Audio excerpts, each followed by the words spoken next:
Setiap negara tentunya memiliki hukum yang mengatur warga negaranya agar dapat mematuhi peraturan demi mencapai tujuan dan memenuhi kejutaan bersama.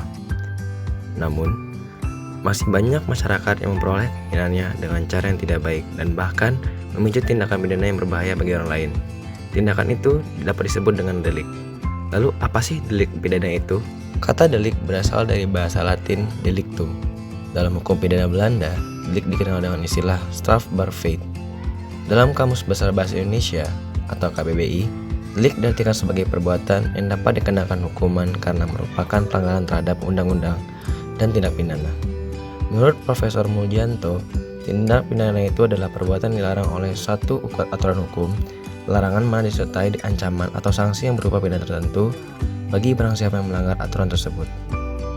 Terdapat 3 hal yang perlu diperhatikan dalam tindak pidana atau delik, antara lain: A.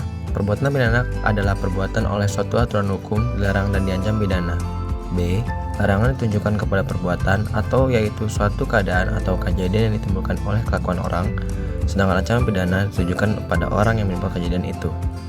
Dan yang terakhir, antara larangan dan ancaman pidana ada hubungan yang erat, oleh karena antara kejadian dan orang yang menimbulkan kejadian ada hubungan erat pula.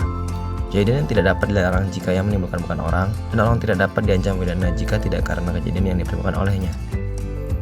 Ada beberapa unsur-unsur dalam tindak pidana. Di dalam tindak pidana atau strafbaar-feit terdapat unsur subjektif dan unsur objektif. Yang pertama, unsur subjektif. Unsur subjektif dalam tindak pidana dibagi menjadi 5, antara lain: B. Unsur objektif. Unsur objektif pun terbagi dalam menjadi 3 bagian, yaitu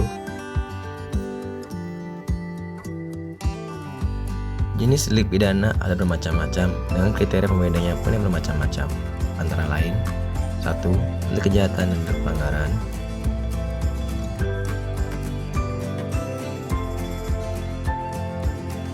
2. Delik materi dan delik formil.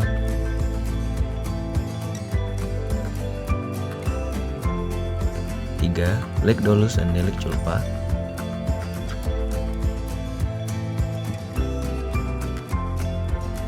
4. Delik komisionis, dan delik komisionis per omissionen komissa.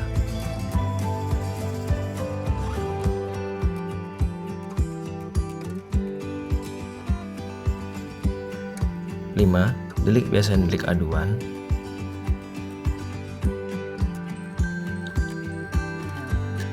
6. Delik selesai dan delik yang diteruskan.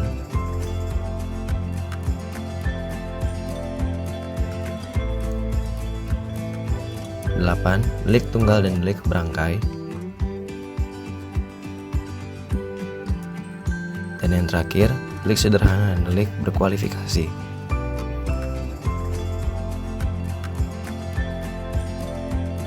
Nah, demikian penjelasan dari delik pidana. Semoga dengan mengerti beberapa unsur hukum yang berlaku di Indonesia dapat membimbing kita menjadi insan yang cerdas dan berpikiran luas.